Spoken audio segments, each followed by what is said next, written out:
好，那这是我们频道新录制的一个主题。内容的话呢，就是我会抓一些我在 BJ 上的游戏的复盘，然后呢会讲解一下我在游戏中的思路。那我就会告诉大家说，我在这场游戏当中的选择是什么，然后还有我在什么地方呢做了怎么样的取舍。那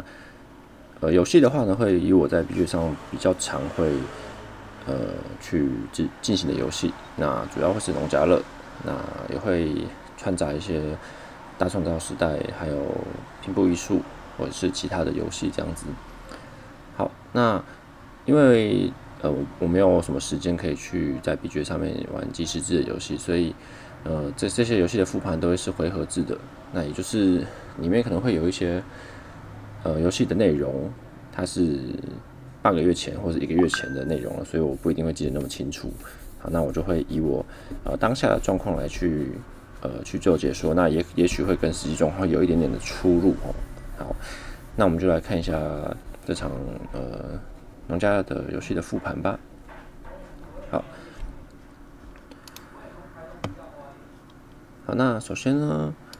我们在 BJ 上的这个职业卡跟刺发卡的轮抽呢会同时进行。好，所以呢，我们先看到这一手。那这一手呢，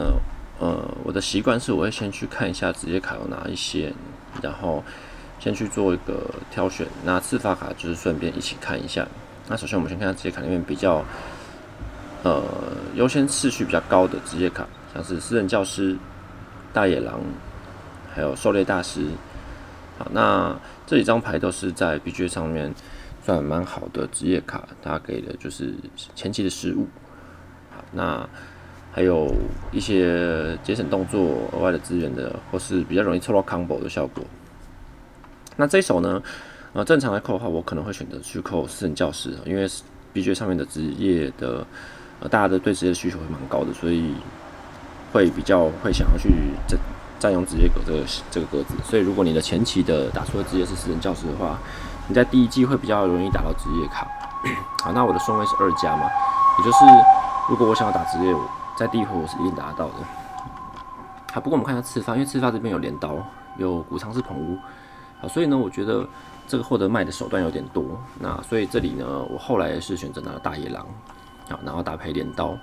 好，那所以我的食物机制呢，可能就会是大野狼的猪，或者是后面看看有没有其他的牌可以让我有食物。好，然后大野狼搭配这个镰刀，我就会有4个麦子，也就是这个麦子只要我不吃的话，中1次就可以得到满分。好，那选择大野狼还有另外一个原因，就是因为我这一手看到我觉得比较强的有私人教师、大野狼、狩猎大师。好，然后我觉得养猪户是有机会回来的，对，所以如果回来的话，配个大野狼就是一个很简单就可以获得的3分。好，那如果养猪户没有回来也没关系，我也可以拿宠物店老板、颜值工、换播种工，那这些牌都是我觉得不错的牌。那至于企业家、农民工，我就觉得是2张我们算比较激烈的牌。然后里长博士一张算蛮烦人的牌哦，就是因为它可以连做2个动作，但它的强度我个人觉得没有到很高啊，因为它连做2个动作，但其实你的动作的资源并没有变多，你只是顺序变前面了。好，那动作没变多，资源也没变多的情况下，除非你连做这2个动作是很重要的，不然它给你的效益并没有那么高。那只是它比较烦，就是你可以点木飞盖屋，或者是点砖头飞竹发格之类的。那当然你也可以点木飞砖去把这个石头拿回来，但是效益就只有多1颗石头，其实并没有到非常强。好，所以职业这边我选择大野狼，然后刺发我选择拿镰刀。那如果绕回来的话，如果有野猪长矛可以拿的话，那这个也许我会拿，因为配合大野狼就是可以把拿下来的猪直接吃掉。好，或者是可以考虑去拿这个蒸汽机，就是麦子多的话就可以去用蒸汽做食物。好，那所以职业跟刺发的手扣的选择，我是选择大野狼跟镰刀。好，那再来我们看一下2扣。2扣的话呢，这里的职业呢，好，我们看一下，有针织工，然后我觉得比较强有针织工，那渔夫之友，然后其他牌我就觉得还好，铜版画大师也还行，就是提早翻15的话会有3分3肉，那其他的牌我觉得强度都还好。那针织工呢，在 BGA 算是一张蛮厉害的牌。因为 BGA 的牌池的关系，它并没有太多的这个人少的职业卡跟次发卡，所以它的也没有其他的，比如说动物的额外加分太多，或者是畜牧业的。好，所以在 BGA 上会蛮鼓励你去做盖升的。那政治宫这张牌的效果就是，只要你前期有收到盖物资源，那第5回合打出来，就基本上你一定升得到人，就是去点羊就可以升到人了。那除非是第5回合羊被人家点掉，那你第6回合也可以升到人，所以它是确保你可以在第2季提早升人的一张牌。那你可以提早升人的话，你就会有多余的动作嘛。所以我们在 BGA 上的扣牌逻辑会选择尽量以走盖物升人的方向，然后你的手牌呢能够提供你足够多的食物去支撑你的人过第2季。所以这边直接选择扣政治宫。那次发的部分呢，因为我有想要选择在第1季呢收到盖物资源，提早能够确认在第1季盖物。好，所以次发这里我就不会选太多会拖节奏的牌，比方说小房间，小房间是一张15牌。那你在打出这张牌之后呢，你只要有盖1间房间，那你就可以在收成喂养阶段呢可以得到1分15。所以如果你在打出小房间之后盖了3间房间，每次收成你都会有3分15。好，那它食物给的分量呢不会到说算少，就算还 OK。不过因为它的费用是1目1罗或者是1转1罗，所以它在打出来之后才能盖物嘛，等于你要盖物，你要打这张牌，你必须要有6目3芦苇，或者是5目1转3芦苇，那它会比别人的盖物节奏就会慢一点，因为你要多点1手芦苇，然后还要打1张次发，一定会比什么事都不做的人直接做盖物还要盖更慢。好，那我的路线选择是我必须要先盖物，抢盖物，我才有机会在打物升到人，所以这边就不考虑扣小房间哦。那海力圈也是一样，就是我在盖物完之后，还要顺便带一个马厩，然后还要再花4目把它圈起来才能够打，所以它也是一张节奏没那么好的牌。好，那其他牌像是俱乐部也是一样，它的这个资源呢会拖慢我的盖物节奏。好，然后再来是职人丁这张牌，对我来讲并没有很好做，因为我们在第1手并没有看到可以省资源打主要发展卡的牌嘛。对，所以它并没有很好做啊。这张牌大部分因为我们扣起来就是顶多赚个1加2、3分，这样就算不错了。赚到4张5分就有点困难了。好，那5张当然就是极度困难。好，那所以其他牌我看起来好像都对我的盖物没有什么帮助，我就想说扣了一张室内装潢好了。好，那在后期的芦苇量如果多的话呢，我可以把它丢到室内装潢上面，那得分。好，那说不定绕回来之后，如果有扣到海力群的话，就会变成一个小 combo， 就是我点到芦苇会有1分，再把芦苇打卡，把芦苇丢上来，就再得1分这样子。好，所以这里我选择是扣室内装潢，因为对我来讲，我觉得没有其他更好的牌。好，那这张牌特别提一下，这张牌算是一张不错的牌，就是当收割完之后可以立刻播种啊。不过因为我的路线很明确，就是我的镰刀打出来之后得3个麦子加上带来，然后这个麦4个麦子一口气播上去满分，所以我是不会用到这个转变耕作的，我是会选择前期离到4块5块一口气播上去满分就好了。好，所以这里我选择直接扣室内装潢，因为没有其他我觉得更适合的牌。好，再来是第3扣职业。那同理，因为我希望能够盖屋顺利嘛，所以我这边扣了右心的木匠，好，变成我的盖屋是自动的，所以只要我房子盖完，下一回我去点到羊就可以升到人了。好，那这是我的思路。好，那其他的职业卡呢，像这个新手艺术家，我在前2叠都没有看到临时工相关的牌，也没有看到卖艺相关的牌，也没有看到打职业有康波的牌，所以我就没有选择去扣新手艺术家。不然如果有很多康波的话，其实新手艺术家在 BGA 是一张蛮强的牌，因为 BGA 有很多临时工康波，好，或是打职业的康波，甚至是卖艺康，好，那他很容易去抽到康波。然后其他的职业里面呢，像马具商也跟我的牌路线是不顺，因为我不会一直去打主发。好，先锋的话呢可以选择，但是如果今天这手是没有优选木匠，我可能会去拿先锋。他打出来就可以先拿一个资源，所以我这边给打出来可以先拿芦苇。那只要再踩到一个队形跟拿芦苇，我就有这个2芦苇可以准备去盖房子。所以如果没有优选木匠，我可能会去考虑拿先锋。好，次发的部分呢，屋顶梯对我来讲是比较好的原因，是因为我需要盖房子嘛，所以我需要芦苇。那室内装潢也要芦苇，所以能够省芦苇的牌对我来讲就是好牌啊。然后同理，因为我扣了室内装潢，所以屋顶梯打出来对我来讲，它的效果就是得到2分和2颗石头，因为一芦苇是1分嘛。好，所以这样1目可以换到2分2石头，对我来讲算是蛮高的效益的牌。那其他像是镰刀是一张好牌，但是我不需要提前种麦子，所以就用不到。轮耕庭也算是不错的牌，但相较于屋顶梯就没有那么厉害，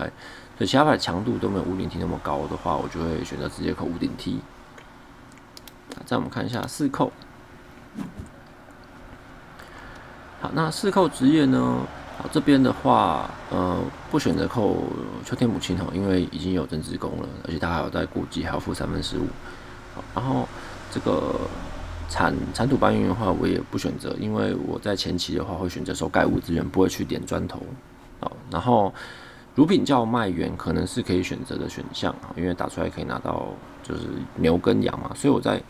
第4季打这张牌，只要我栅栏打出这张牌，我再去点一只牛，我就可以双掌羊跟牛，所以它算是一张不错的分数牌。好，然后其他的牌我看了一下都没有就是适合的，像帕莱塔人我用不到。然后蔬果贸易商呢，我也没有就是可以牛换菜或菜换牛的手段，然后这个麦也不会提早打出来，所以用不到。好，所以我这边选择的是扣尼肯之主，就是可以去赚一下这个砖头跟食物。那这张牌呢，大概平均而言，一场游戏可能可以赚个差不多6到8个砖头和食物。那它的收益是蛮不错的，只是它来的时间点就是没有办法确定，然后不会到很快。对，当然这样整体来讲算是一张收益还不错的牌。好，再加上我们前面在扣次发的时候，其实是有看到像去俱乐部这种需要花砖头的牌，或是小房间这种牌，而且我们也刚好都没有扣嘛，所以我就扣了这个尼肯之主。好，次发这边的话，我是直接选芦苇带。那逻辑的话跟屋顶梯是一样，因为我扣了室内装潢嘛，所以只要我可以把这些芦苇都丢上去，那这个芦苇带对我来讲就是215换4分的概念，一个芦苇是1分嘛。那当然它的上限是房间的数量，那可能我最多就是放到4个芦苇而已。OK， 好，那再来我们看一下其他的次发。其他次发对我来讲，像是烈酒蒸馏机这个我也用不到，因为我没有可以产蔬菜的牌。然后野菜我也不会去提早播种，那蕨类植物就是更不需要，因为我的麦子数量是足够的。好，所以然后砖锤这个我也不太会需要，而且因为我扣了尼肯之主嘛，我会希望别人尽量去打砖头卡，所以我会想要把它留给其他人打。好，所以其他的牌呢看起来我也都没有什么需求，所以我就直接扣芦苇区。好，这个是我比较需要的资源。好，所以我们扣了这4扣呢，就可以先想一下，等一下第1季的动作，就是我必须要在 R4 结束的时候要打出芦苇带。然后呢，最好是可以收到盖物资源，打出悠闲的木匠去盖物。好，所以我的动作就很明确，我必须要拿木，然后拿芦苇来打悠闲木匠盖物啊，而且我需要点1手到2手肉，因为芦苇带需要2份食物嘛，那过季需要4份食物，这样就6份了。好，那一开始只有我3份食物，那打直接可能需要花到1到2份食物。对，所以我的动作是不能够有太多多余的手去做其他的事情。也就是说，我没有什么手可以去点砖，没有手可以去打芦苇带以外的牌去抢其打其他牌。好，那5扣回来就如同我所说，因为我想要等养猪户回来嘛，所以我扣了大野狼。那的确养猪户回来，我就直接拿起来，这是免费的3分。好，次发的部分呢，我这边选了野猪长矛。好，因为大野狼在后期前2只猪我并不会把它吃掉，但第3只猪拿下来的时候，可能就可以用野猪长矛把它转换成食物，如果那时候食物是不够的话，就可以去执行这样子的动作。然后其他的次发跟职业对我来讲也没有优先级太高。然后这里的胭脂弓这样牌没有被扣着嘛，所以我们可以记得说所以是私人教师被拿走了，然后打主发拿猪被拿走了，然后还有这个职业上面可以养羊，这3张职业卡被拿走了。好，所以就大概知道外面的扣牌的路线。好，然后我们再看这个职业的扣牌的时候，刚刚有一张职业卡是打主发可以犁田嘛？那有另外一张职业卡，就是我们手叠职业是打主发拿猪。那这2张牌如果被扣到同一个人手上，那个人就蛮厉害的，他打主发就会犁田拿猪，所以他可能就会想一直去打主发。那基于这个原因的话，我们的尼肯之主可能就会想要提早打出来，就可以赚很多的食物跟砖头。好，那我们再看一下6扣。好，6扣这边的话呢，好，我的职业选择的种子研究员，因为这边的职业对我来讲，我前期需要打悠闲木匠、政治工，可能还要打尼肯之主，有点太多张了，所以呢，我就选了一张就是后期的职业，所以像这个龙塔劳动者就不可能打，因为它也是前期职业嘛。前期职业太多的情况下，你没有办法把它全部打完，那扣了可能也不会打，所以就选一张你后期会打出来的牌。好，那这边其他的酒馆老板啊、石墨技工这些拿麦的牌我都用不到。马厩进来员呢，则是盖马厩可以拿牛，但我并不会去做盖马厩动作，就是有4个木头，我与去盖马厩还不如去盖一间房子。好，所以呢，这边我选择种子研究员，可能在后期的时候，我需要打养猪户的时候，就可以利用这种种子研究员把它打出来。啊，它的好处是，有人点麦点菜，你就可以免费得2肉，然后免费打职业。好，所以只要有人点就好，我可以在抓准别人点菜或点麦的时间点去把它打出来，那自己花移动去点，这样我就可以等于是用种子研究员去打养猪户。那如果能够打在第2张，就额外的赚了。好，刺发这边呢，我选了拆信刀，那原因是因为这里的刺发对我来讲都没什么用啊，就是我不会去盖马厩，然后我也不需要这个额外播种。那当然，我可能整场游戏只会播1次到2次而已，所以田地产也用不到，所以我就选了一张拆信刀。可能在我抢起始的时候呢，前期如果资源收的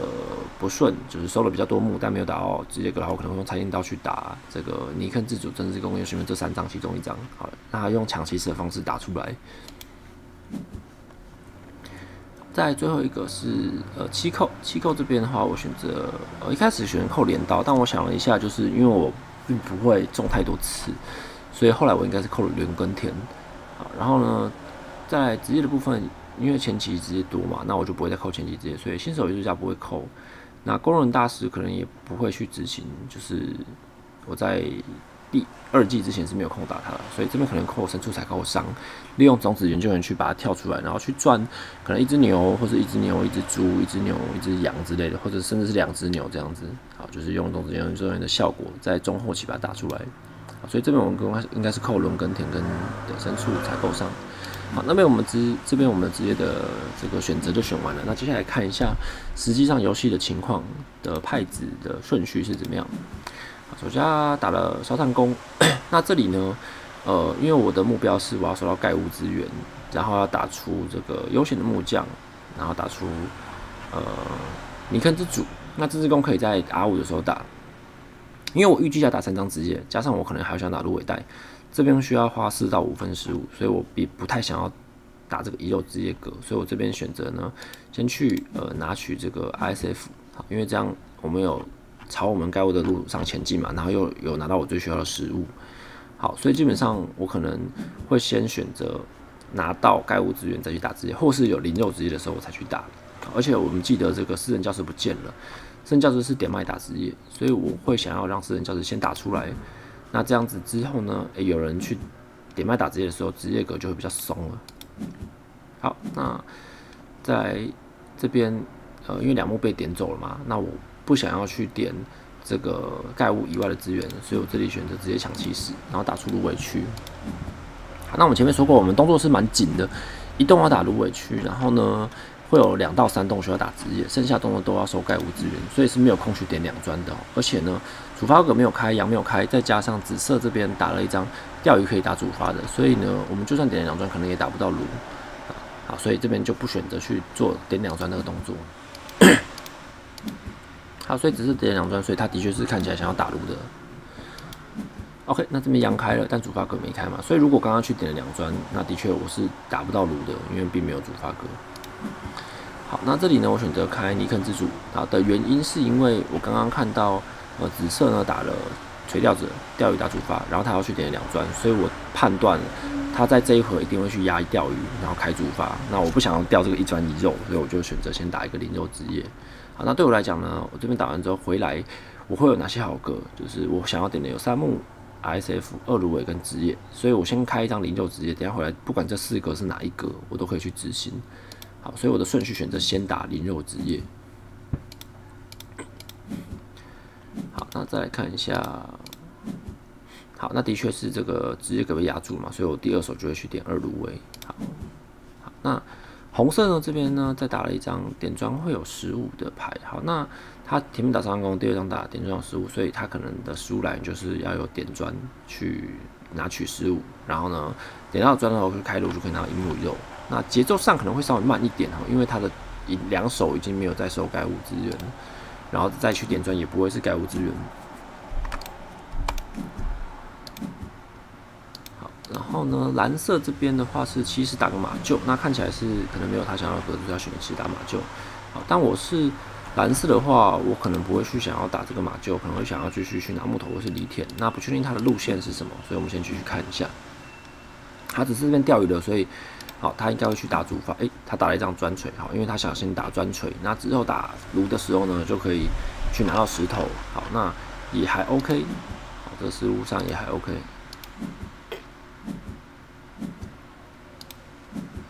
好，那只是呢，因为这边红色点的砖了嘛，因为他打了这个努力工人，所以他点砖的话呢，拿到2份食物。好，那这边就比较尴尬，变成紫色第一手要去开炉，不然红色有2砖全炉就被开走了。好，那蓝色这边点4木，好，那紫色这边选择去点 RSF， 他没有去开炉哦，那这个动作就比较奇怪一点，就变成垂钓者的效果。就是没有再发到一次，然后砖水效果没发，因为这边只要红色第一动去开炉，那紫色的2砖就等于是白点了。好，所以红色这边选择去开炉，然后拿到1木1肉。好，那我就继续做我的就是收盖物资源的部分，因为我的芦苇够了嘛，所以我只差收木头而已。好，就是有木头就点木头，那没有的话我就可能就打枝叶。那这边它蓝色打第一张枝叶是美术教师，就是他打枝叶的时候可以勾走卖1格的食物。好，所以这一场游戏的卖1个食物会被美术教师勾，然后钓鱼格会一直被紫色踩，红色又开炉，所以这边我的食物会有一点紧绷，所以我这边就要开始去思考我第2季的食物来源是什么东西。但是一样，我还是要朝着我的盖屋生的路上去前进。好，只是这边打私人教师。那紫色这个手顺就比较有点奇怪一点哈，就是如果我是紫色啦，我的选择上可能会是第1张打私人教师，然后在第2回合点麦打垂钓者，然后再去打砖锤这样子。好，那即便我没有开到炉，我也可以去就是开砖烤把麦子吃掉。啊，这边就已经掉了1份麦子了，所以这个手顺是比较奇怪一点点，就是点了砖，然后也没有开到炉，然后有私人教师但没有先开，所以掉了1个麦子。好，那我先点了1份食物哈，因为要过季了，而且等一下如果蓝色呢打直接再把麦1勾掉，也是3份，它不会变成4份哦。所以我这里选择先稳1手，点1手食物。好，所以下一回我的目标就是点到1手木，然后打出悠闲的木匠，自动盖屋。那这样我的阶段性任务就完成了，就是达成我的第1季目标，就是收到盖屋资源，房子盖出来。好，那这边呢？蓝色这边选择点1手4砖哈，因为在有红色的情况下，它会一直点砖拿食物嘛，好，所以砖头可能会比较难点。然后，好，紫色这边去点1手3宝。那我是紫色的话，这边也许我会去选择去拿2芦苇，因为拿2芦苇这样子，红色就没有办法1手金库。那你让下家能够打2张食物牌，开到炉抓到羊，然后还可以收2芦苇盖物资源的话，会对他来讲会有点太顺了。所以我是紫色的话，我会去点这手2芦苇。对我来讲，我也是差1份芦苇嘛，所以我与其点 SF， 我不如去点2芦苇，让红色的金库再慢一点点。好，所以红色其实算是很顺的局哦，就是在第1季呢打了2张职业卡开到炉，然后又收到盖物资源。那这里我就是点木头，然后等一下要准备打悠闲木匠盖屋。好，那因为我可以盖了，所以蓝色这边选择压盖5个。OK。好，那紫色的话应该就是钓鱼打卡。好，所以因为紫色的这个手顺变成他的私人教师刚刚那一手是空发哦，就是打完之后并没有机会可以点到麦打职业这样子。好，这边打10眼，就他每次钓鱼的话呢，都可以拿到4分15，不管钓鱼是几份，他就会补到4分15，然后所以他才不想开炉。然后这边比较奇怪的点就是，如果他要打10眼的话，其实就更不需要打砖锤，他应该选择私人教师垂钓者，然后可能拿到1手石头就打10眼了。所以这里的选择上会比较有点奇怪，就是如果他会打10眼，顺序需要调换一下，然后砖锤不需要打，而且他的2砖也是多点的，这2砖也是不会花掉，因为既然点了没有想要开炉，那就根本不需要去点2砖了嘛，甚至去犁田啊都会比较好一点。好，所以这里呢，红色这边就是好抓羊，那我当然就是打职业，然后盖屋。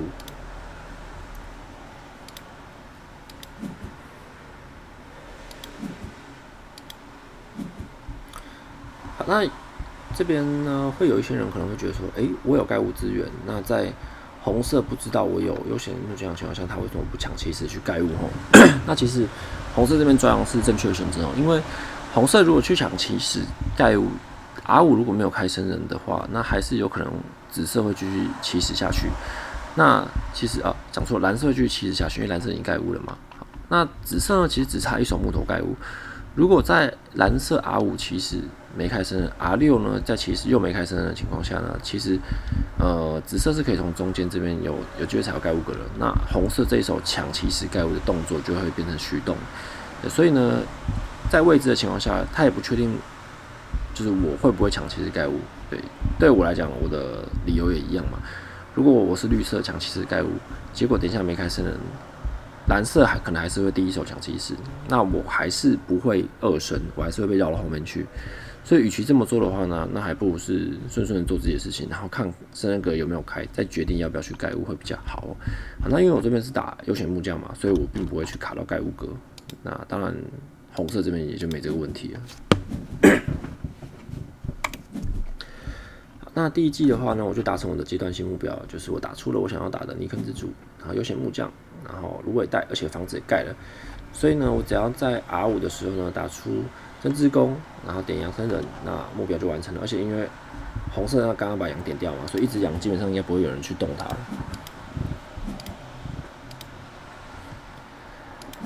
好，那这里呢开石头没开生人格嘛，所以只要我打得到职业，那我就会蛮赚的。好，那打到职业的机会应该蛮高的吼，因为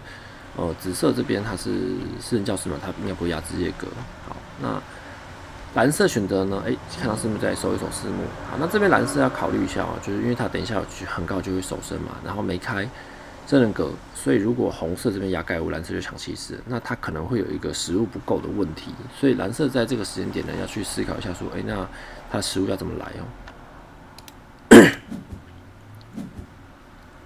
好，所以紫色可以盖物了嘛？那红色当然这边就是压盖物格。红色有没有压盖物格？他选择去点砖。那红色这手也是比较奇怪的，就是紫色可以盖物了，那它也不饿，所以我是红色，我是100%会去压盖物格的，没有理由再去拿砖头。就是这个砖头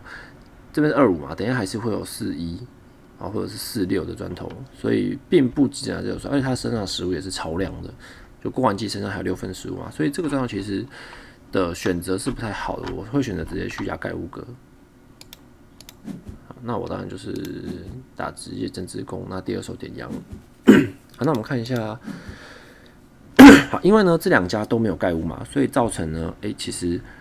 蓝色赚了一手，他不用抢起始。好，如果是这个红色这手压盖物的话，那蓝色这边就可能要抢起始，准备去抢手生了。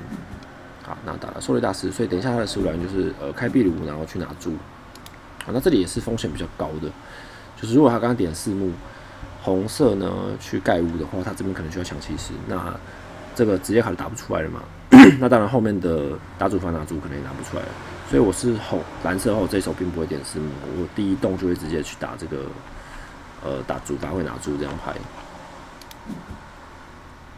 那紫色呢也放弃盖屋去点麦打职业。好，那因为他就是有木木拓展师嘛，盖屋会省资源，所以他选择先打这个职业卡。好，那这个选择其实也 OK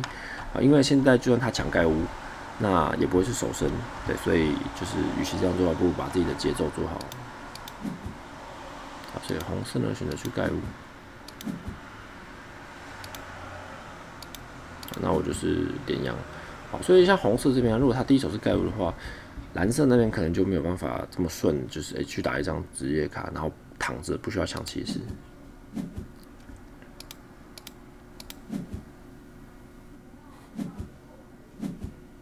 好，那生人格开了，那当然他就顺顺的踩生人格，然后生人。好，那紫色这边呢，先抢起始，好，打出小房间。好，所以这边的话呢，紫色这边因为红色不能盖物嘛，所以它可以去起始，然后插队，好，起始扩物这样子。好，所以这边。红色可能就是专心做自己的事情哦，因为他也没有木头可以去打马厩嘛，所以就是继续做他的事情。点3个木头，那我的话呢，就是要准备找食物了啊，因为刚刚生完人嘛，然后我其实是没有食物机制的，然后麦叶跟钓鱼肉也会被压得蛮死的，所以我选择先点一手砖头，等一下准备开炉去吃身上这只羊跟场上的羊。好，那因为蓝色这边它大猪方可以拿住，所以它先手开了一个炉，那这样子会有2只猪。好，然后呢，我就在第2季的时候先靠这个尼克恩之主赚了一些砖头跟食物哈，然后一个是他的小房间，然后一个是这样壁炉，所以这边这回就先赚了2砖2食物啊，就是可以比较好度过这一季。紫色这里没有选择盖屋插队，也有一点奇怪，他选择去钓鱼打主发。好，打了一张无关紧要的牌，然后让我多赚了1砖1食物。这一栋是比较奇怪的，就是他这边其实直接压盖屋格的话，那下一回就可以生人了。那生人的时候，其实再打这张牌可以。那可能是因为他很缺食物。我们看一下哦，他这边2份。好，那他在打这张卡之前是1份食物，那他可能觉得说他盖屋完之后的食物会过不去，所以这边选择去钓鱼。好，那如果食物过不去的话，这选择是可以的，但归咎到这个食物不够，原因是因为前面其实有一些动作是可以调换的，然后有些卡是不用打的。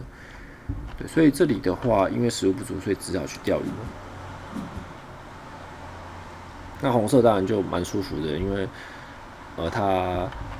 拿到了炉，然后拿到第1批羊，然后扩屋，而且又没有被插队，所以顺顺的2升啊。那这边打了一张职业，打受益者，然后再打一张职业跟吃法。好，这边有一张链条里，那这个时候打出来就有点不太好，就是因为在第6回合打掉了1块田，就只剩2块田，有点可惜。如果可以在第5回合打出来的话，就会3块田，所以这边红色的话有点可惜的，就是没有在第1季先打出来。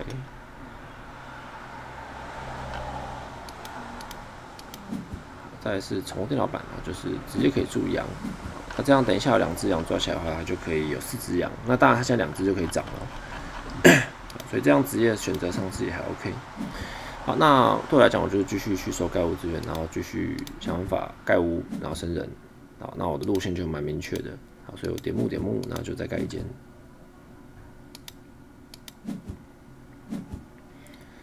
好，那第7回合这边呢，好，只是这边选择先点一手3木。红色先生人啊，因为我这边有空屋嘛，所以红色必须要先生人。好，打俱乐部。好，那又让我拿到1砖1食物。那我这边选择先去开炉啊，因为身上有一只羊嘛，我必须先开炉才可以处理掉这只羊哦。我不想要直接点2只羊生，然后把2只羊放掉。这边会有个显示的 bug 所以以就是我口述的为主。好，那对我来讲的话，我这边如果点到羊生人就是大赚，那如果没有点到羊生人，就是也是正常，因为这红色去点羊让羊长机会也蛮高的，这样我会掉1升嘛。好，然后呢，蓝色去点3颗石头。好，紫色的话呢，再点一手3宝啊，他要准备下一季盖2。好，那这里其实紫色其实是直接压盖5个可能会好一点点，变成他前面打这些牌就是牌效没有立刻用到。他点了再点一手，等下要去直接盖2，然后小房间也少用1次嘛，就是这个打出来，但是并没有盖到房子，所以变成动作有点慢。好，那红色这边呢？他没有选择去点2只羊，他选择去点2芦苇，然后准备再建一间房子。然后这里因为我被放过嘛，所以呢，我就很开心的点到2只羊，然后生人，而且这2只羊带4分食物又过季。好，所以第2季其实有一个蛮大的关键点，就是我在中间的时候呢，在收盖屋资源的时候，其他的玩家打了很多砖头卡，然后送了我很多砖头跟食物。然后红色这边呢，生完人之后没有去点我的羊，让我可以点到羊生人。好，所以这场游戏最顺的地方就是在第2季这边，就是我已经两间了，然后已经4只，然后又不饿的情况下，那后面呢的动作呢就会很有余裕，我就可以去做很多我想做的事情，就不用去忙着找食物啊，做其他事情，因为我芦苇开了，羊也抓了。好，那接下来我就多了1手。那我就选择去打出刺法，那我先把屋顶梯打出来，好，因为我等一下可能会准备翻修了，所以先打出屋顶梯。那这里的话，刚刚这边蓝色这里做了一个比较奇怪的动作，就是他去打出了一张职业卡。那不对，这里才做好，他这边去打出一张职业卡，那打了毒品叫卖，然后送给所有玩家呢2只羊或者是2份食物。好，这个动作是比较奇怪一点的，因为他其实不需要做这个动作，他身上的食物是够过的。那如果他打了这张牌，因为他刚才吃了2只猪嘛，如果他今天要打这张牌的话，那他其实可以把猪留着，然后长猪，那把羊吃掉就好了。所以不太确定他做这个目的的原因是什么，因为他食物是够的嘛。那打出来拿来2羊1牛，然后再把牛吃掉，羊长起来。对，所以他羊不知道有没有什么其他用途哦，不然在这个时间点，打这张职业是比较有一点奇怪的。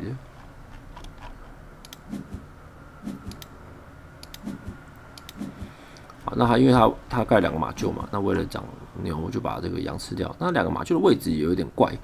对，不知道为什么马厩要离这么远。因为 BGA 的牌应该是没有需要马厩离这么远的牌。所以因为他为了长羊嘛，所以就再把那只牛吃掉。等于他刚刚那张牌打出来就是拿了2只羊给他长，然后那只牛就送掉，然后食物又给大家。那对我来讲，我又白赚了4份食物，所以我在第2季我就可以很开心做我其他想要做的事情，甚至可以再盖一间房子哦。所以这边我点了一手4目，因为抢骑士点一手4目。那蓝色点一手3目，那紫色这边就是盖无生人，盖2间，然后生人。好，红色呢再继续点砖拿食物。好，那因为我的房子2间了嘛，然后已经4只，所以我就开始准备做农业。我身上并没有就是可以就是辅助做农业牌，就是乖乖的去犁田，然后拿种子这样。那这里我是打算呢，犁田完之后呢，就要准备拿菜，因为这场有一张职业卡是这个菜最多的人会有3分，所以我可能就是从这边开始就可以准备拿菜，然后顺便把我的种子研究员给打出来啊，因为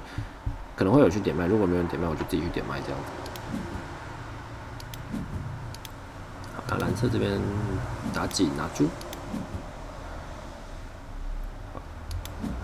紫色这边选择生人。最终计划，红色的话翻修了，鳟鱼池。那红色这边提到翻修就是想要盖砖屋嘛，那其实也蛮合理的，因为它点砖就会有食物。与其盖木屋，那还不如去专心点砖头，然后把木头留下来之后去栅栏。好，那这边我有很多牌要打，因为我的生人都是采阳生人的，所以没有打到吃法。那这边我开始打室内装潢。好，接下来我就要想办法把这个芦苇都丢上去，然后好，那这边我打出室内装潢之后呢，我没有丢芦苇的原因是因为我想要再盖一间房子。好，我等一下想要再盖，因为我现在手上有5个砖头嘛。好，下一回合呢，我记得是会有4砖的，所以我可能会想要去点4砖翻修盖砖屋，就是这边4砖翻修5砖盖砖屋，所以我并没有把这个芦苇直接先划掉。好，蓝色这边打胭脂弓，就是结束之后菜最多的玩家会有3分。好，那所以这手我本来要点菜，但是因为菜被点掉了嘛，然后我就去做其他事情。好，所以就再点一手3宝。好，准备等一下要盖屋了。好，那抢了起始之后呢，好，记得这边这个格子是4砖了。OK， 所以我点了一手，对，4砖。好，这样变成9个砖头嘛，所以我就可以翻修盖砖屋。所以我点完4砖的，等一下我会去检查一下有没有人可以翻修。有人翻修我就要准备翻了，那没人翻的话，我就是继续去收场上的资源。那食物其实也是够了7份嘛，加上这只羊是9份食物，所以我也暂时不需要找食物。所以等一下第2手应该是有田，我就会去犁田，然后就是开始做家里的农业。那同时间我也没有放弃要再进1间哦。好，点木啊，那这边一样，我就是有田犁田。好，那蓝色呢去盖屋，所以紫色这一手就是生人，因为紫色是一次盖2间房间的。好，那蓝色又再盖了2个马厩，它总共盖了4个马厩。那它可能身上会有一些跟马厩相关的牌，因为我们刚刚在穿职业卡，我记得有一张是把马厩围起来，一次围2个马厩。哦不对，那是一次盖2个马厩会有牛，对，所以并不是那张，它可能有其他的马厩牌。那如果他没有其他马厩牌的话，其实这个盖马厩是没有那么好的哦。那有一张刺法我们刚好看到，就是可以丢掉3个马厩，然后拿回9根木头。那可能他手上有这张牌，所以选择去盖4马厩。好，紫色生人的话，这边打出的是别人点3木格他拿麦，那有点太慢了哈，就是他的3直接其实很早就已经跌到了。那在打小房间的那一手，其实就应该可以打鼓尝试棚，这边会多蛮多手麦子的哦。所以这张牌我是觉得除了顺序有点过慢，然后钻锤效果也不太好，就是到目前为止就是钻了1颗石头而已，而且这个石头也没用到，就是还在他的身上。所以这个动作的手顺可能需要调整一下。好，那红色打出钉篮，就是他点燃木头都可以留石头在格子上，那就可以直接去栅栏。好，那这里的话，我就选择先翻修了，然后准备最后一栋会去盖房子。那翻修因为我的砖头是不能够拿去花掉的，所以我就没有主法可以打。我这边选择打了一张刺法财星刀。那看看可以抽到什么职业卡。那我这边财星刀选的是大野狼、种子研究员跟牲畜采购商这3张，抽一张看看是抽到哪一张，那都是可以。那运气还不错，抽到了大野狼。好，那这时间抽大野狼的话呢，那这里也是一样，因为我要盖屋嘛，所以如果就暂时先不丢。好，那我就要准备镰刀，要准备打出来，因为最后一次就是在第4季的时候一定要拿到第1个麦子，不然就掉一个麦子，4、5、6这样子。好，那蓝色这边又点了一手菜，所以又没有点到菜。那最后一栋我应该就是再去点一个3宝。好，那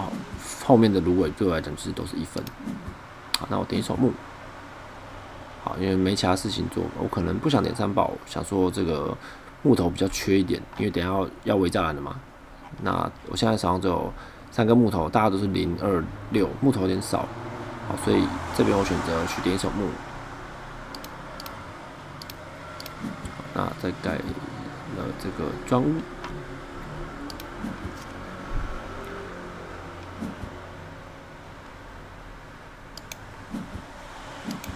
那这一季的话，可以发现，我其实已经开始在犁田了，但是种子虽然没有拿，不过因为我有这个大野狼跟镰刀，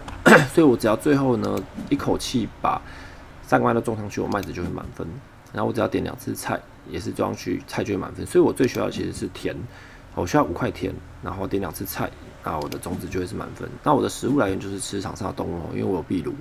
所以我不需要去再额外吃种子了。那这些种子对我来讲就是分数。那这里的话呢，红色去执行它的动作，红色去点木，然后栅栏。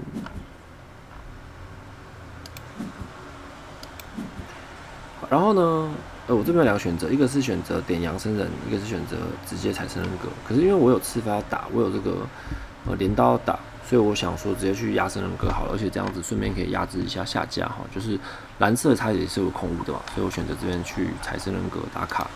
那回来的话，就是不管是3羊或是2猪，我都6分失误。那真的没有的话，我点1只牛也是4分失误，所以应该是不至于到会没有失误的。所以我选择这边直接去打职业。好，不然我这边如果踩阳生的话，我变得还要花一手抢70。那主要还是因为下家它是可以生人的，所以我选择先去生人。那紫色这边的话呢，就是去收砖头，那应该是要为它的翻修去做准备哦。好，所以的话，这一手4砖对来讲蛮重要的。好，所以红色去拿了这个2只猪嘛，因为它栅栏围起来了。那家里可以养羊，圈里可以养猪，好，所以他已经把他的畜牧业做好一半了。那我选择继续拿木头，因为我算了一下15，可能还没有那么饿，对，所以我就没有去点这手羊。好，先点木头，我觉得比较急，因为后面大家都缺木头，蓝色这边0木，紫色2木，好，所以我选择去优先拿木头。好，紫色这边打了马具伤。就是打主发可以去付1份食物犁田，那这样的话被拆开了，我打主发拿出跟大家主发犁田。好，那紫色就有点可惜哦，就是他前面拿了狩猎大师，他其实在猎兽的手扣嘛，那他在2扣就拿狩猎大师，那他没有选择去扣马具伤的原因我不太确定是什么，就是其他牌对来讲应该都没有那么重要，这张马具伤是他放下去的，所以他如果拿到马具上，他就会顺蛮多，他就不需要踩那么多次田，他只要打主发就一直会有猪跟田。好，他把它传下去的这个动作就是比较不好，就是让其他人有机会跟他撞。那紫色这边的打主发犁田也有点慢哦，就是前面做了很多事情，但是都还没有做件事情。那现在才打主发犁田，那主发剩余的牌也没有到很多了，就是至少还没有办法打炉换炉去犁田，那就变成一定要打石头卡，所以就会比较贵一点。好，红色这边点了一只牛。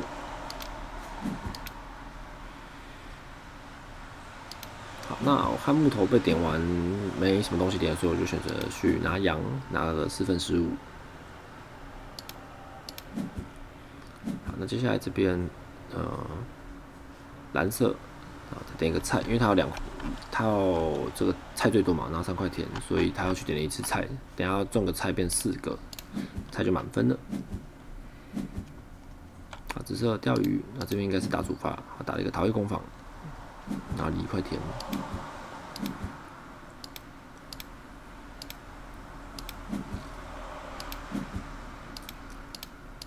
好，那我这边选择先去盖一手栅栏的原因，是因为等一下我的大野狼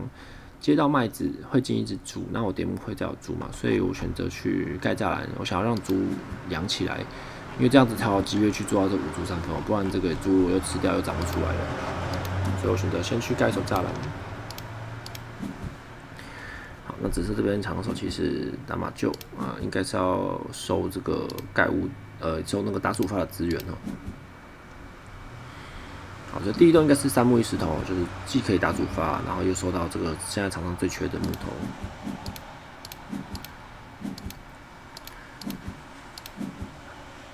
好，然后呢，红色这里的话呢，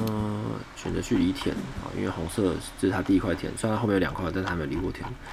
好，那场上的动作我看没有什么特别想做的，所以我就是继续去收木头，把我的大野狼猪洗下来，然后就会长了。然后因为我也蛮缺木头的，所以就是2木为点。反正我现在人很多，所以我的这个人呢，就是把家里的事情做完就好了，就是犁田、栅栏就没有其他事情要做了。好，那这里其实我也可以选择去播种哦，但播2麦对我来讲没什么意义，因为我并不是吃麦子的。那可能会卡到这个蓝色的播2菜的动作，对，但我觉得对我来讲比较顺的是，我先去点木头，然后继续点，可以让我的栅栏围起来。那同时呢，我也是压制场上木头，让别人没有木头可以去栅栏。好，那这边紫色呢，选择继续去钓鱼打主发，好石烤，然后再另1块田。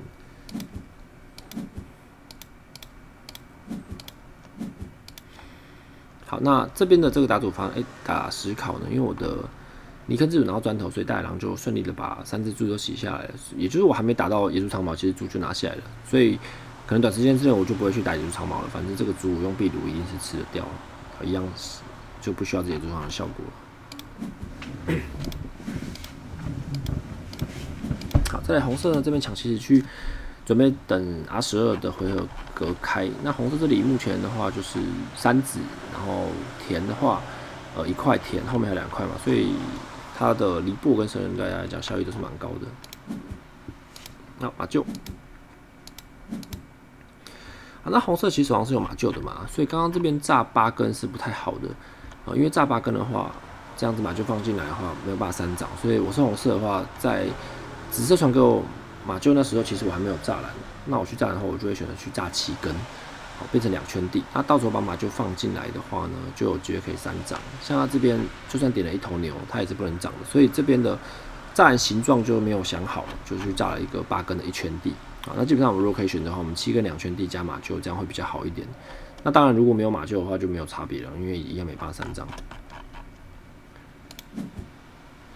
对，所以如果我是紫色的话，红色这边我可能会选择去点1头牛，然后点木栅栏之类的，就是让动物可以3长。那因为我没什么事情可以做，所以我就是去点3宝。好，那就是拿这个翻修资源，然后还有拿打卡需要放芦苇，我现在只放1个芦苇嘛，因为中间为了要赶这个盖物，所以这个芦苇就是放的比较慢。但后面还有一些牌可以继续放芦苇，所以还 OK， 对，应该可以得个3分左右。好，在2木被点掉，然后这边紫色选择去点2芦苇，那可能是想要去打芦苇工坊，或者继续盖屋，不太确定。好，那这边的话，红色点了一个麦子嘛，因为它可能等一下离布开了就可以种菜麦了。好，所以呢，我还有3子的情况下，我看麦被点了，我就选择去先点一手菜。那等一下呢，我打出职业都是采研究员就可以去顺便打牲畜采购商或者是养猪户。好，蓝色生人。好，所以它这个播种对来讲是蛮重要啊，播了2菜，又送了3麦。好，所以如果刚刚我去把它这种压掉的话，蓝色这边应该会蛮痛的，就是掉了一堆菜跟麦。好，所以这边紫色去点牛。好，那我这2个动作的话，一个就是去打枝叶，好，一个就是去打砖考。那这个砖考打出来的原因是因为我的手上3个砖头嘛，但陶艺掉了，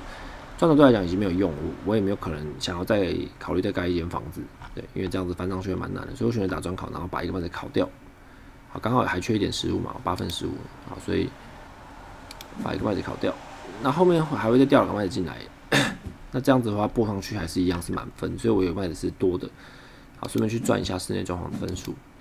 好，然后再最后一手就是打枝叶，然后挑一张，打中女装学员，再挑一张枝叶。好，这边我选择跳牲畜采购上，好，因为我的空间还没有办法租到5株哦，所以这个5株3分这张牌的话，就是下一回合才会打。然后其实到这边的话呢，就是局势就已经蛮明显了，就是我已经5子了，然后农庄已经做一半，那动物这边也没什么问题，种子的话就是只差田犁完播种就满分了。然后木头的进度呢也不会比其他人慢，就是也算还 OK。所以接下来我是5子的状况，其他人子都比我少，然后我又不饿，那场上的资源当然我就可以尽量的点，我就不用去担心食物的问题。好，所以红色这边呢，选择去离播嘛。好，那我在这个时间点呢，就是选择犁田或是点木头。那我觉得点木头可能会相对比较重要一点点。好，因为我再点2手，再点1手可以收，就可以把栅栏炸起来嘛，可以收官了。然后我这边是6根木头，可以炸6根，但是这样子会打不出刺发来，所以我可能还会再点1手买2木，好去炸13根。2木的栅栏会多1分，加上打出那张牌的分数，然后还有这个芦苇丢上去的分数，所以我应该会再点1手木头。好，那因为我想点2手木嘛，所以我就变成第1手点木。好，那红色第2手就点了木了，所以我差了1手木。好，所以我这边选择先抢气势，先打卡。好，先打出轮跟田，好，马上把芦苇丢上去。因为我翻修不需要芦苇，所以有芦苇我就丢上去。好，抢气去赚这个犁布，好，因为这里有1块2块田，加上2根田3块，那犁布就4块田了。所以我现在下一回会进个麦子嘛，我再点一个菜，就是2麦2菜种上去。好，那这个时间点我还是会想要去赚这个菜最多3分的这个任务。好，所以第2手如果有菜的话，我会选择去点菜。那只是这边点了2手砖头，所以它看起来是的确也是想要翻修的哦，就点了2手砖啊，因为它要打一张最终计划，所以它是可以踩这个翻炸格的。点2手砖也是蛮顺利的，后面就可以翻修。好，那红色这边再点1只牛。好，就我又点了1颗菜，等下就准备种2麦2菜田。好，蓝色这边打芦苇工坊，然后就是前面有多点到了1手芦苇，花不掉，那就是打芦苇工坊拿猪。好，但蓝色现在木头是很缺的，没有办法去盖栅栏的。好，然后呢，只是这边选择再继续盖房子，因为手上又收到1手可以翻修的砖头嘛，所以就先去盖房子。那等一下呢，这回还可以顺便生人。那我这手是没有什么事情做了，所以我就去点场上的猪，先找一点肉。因为真的没什么事情做，那等一下可能看有没有人点麦，如果没人点麦，我就自己点麦打枝叶这样。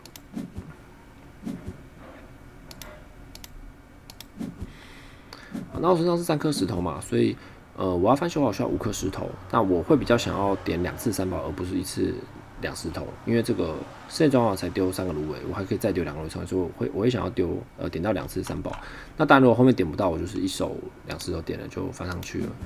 那这里这个时间点，我有一直在观察外面的人有没有人是可以翻修的，因为像蓝色这边，它虽然有4个石头，但它没有砖头，砖头已经被紫色点完了，然后紫色的话最多就是翻砖屋，红色的话呢，它可以翻10屋，但是它还需要再收2个石头，所以我一直去观察说到底有谁是可以翻修的，确保我最后一定可以上10屋，因为上10屋的分数对我来讲很大，是5分洞，而且我在这个时间点其实已经快没事做了，所以我后面是一定要去翻修的。好，所以这里我就选择自己点卖，然后把养猪户打出来。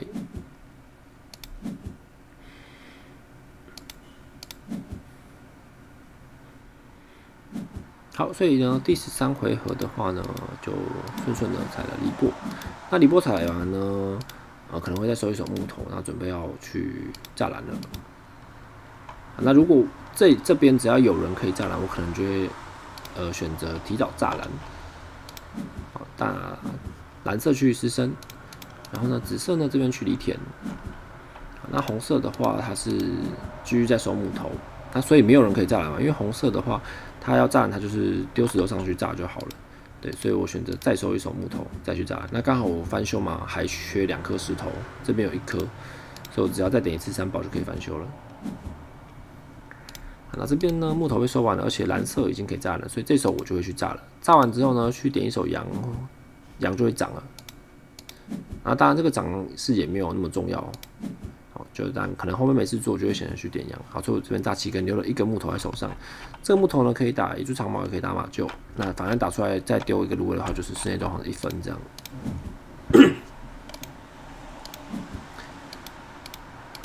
好，然后呢，这里紫色再收一手2砖，因为它要翻砖屋嘛，还差1个砖头。那最后2张点下去，基本上，蓝色这边是确定翻不上去的，所以蓝色其实中间呢，应该要花1手去点4砖，或是花2手去点砖，确保它翻得上去，不然它这个4个石头会浪费在手上。好，虽然只剩1个木工坊而已，那它4个石头，它刚才前面有点了一个3石头嘛，结果最后是4个石头浪费在手上，其实那3石头动作就有点虚，所以蓝色这边中间可能就要去检查一下砖头量，那花1手去点4砖。好，那这边再抢骑士打了一张刺发。好，那我选择去点3宝了。好，最后这边我就是确定可以翻修了。好，那蓝色这边的话呢，就是点牛，就是开始捡它缺少的动物。好，紫色的选择先去翻栅了，但是它就是单纯只有翻没有栅。那它先翻栅的好处就是，下一回合，如果他有机会，他这边有4个石头嘛，他只要再点到1手3宝，就有机会可以翻成10屋。那当然也是要看一下，就是红色有没有想要翻。好，那蓝色这边看起来是没有机会翻上去的，所以只要红色不想翻，紫色是有机会可以放10屋的。这一手没事做了，所以就点了3只羊，让羊长。那红色这边抢骑士嘛，那等一下应该会是离布。所以我可能会去犁1块田，把这个空洞的2分补起来。因为没有人可以翻修嘛，所以我就不需要第一手翻，我只要确保我可以翻修得到就好了。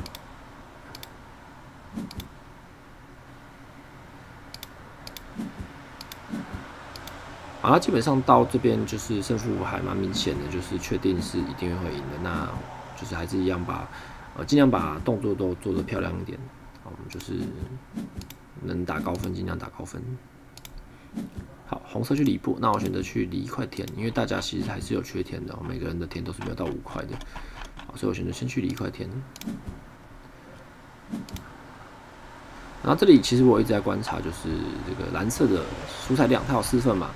然后这里是2空田，所以它种上去的话，其实它就会菜最多。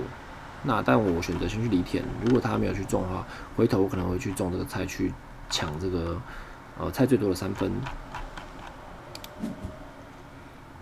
蓝色选择先去盖栅栏，那这一手是怕这个红色去压栅栏哈，因为压了之后它的这个木头就完全没有用了，因为它刚才花了2手点2木，好，所以他这边选择先去第一手先去盖栅栏，这个也是算合理的选择。好，再来的话呢，紫色的话就是点3宝，这样确定它可以翻修了。所以呢，这边第2手我可能会先去翻修，因为我破种跟点菜的话分数都是拿1颗菜嘛，对我选择先去翻修，去打1张牌出来，这个对我来讲是6分洞。那这边我是可以打马厩，也可以打野猪长矛。那我考虑到我的动物可能会爆掉，所以我这边打了这个马厩。反正都是1分啦。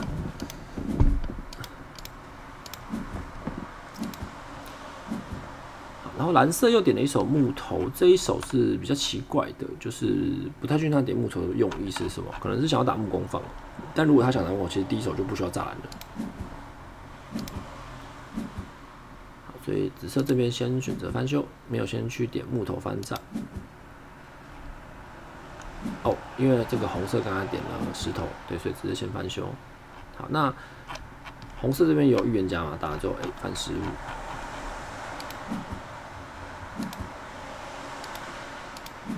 好，那在这边我选择去播种，播了一颗菜上去。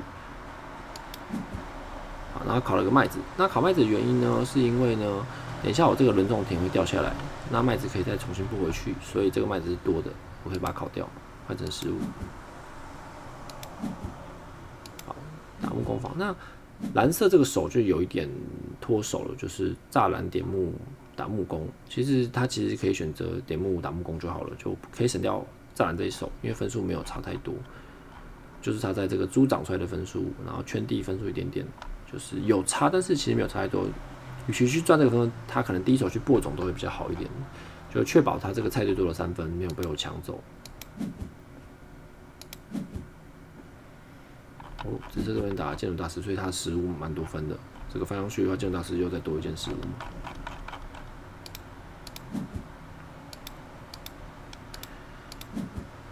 好，那最后就因为我又没事做了，所以我就去点2只猪，赚了1分。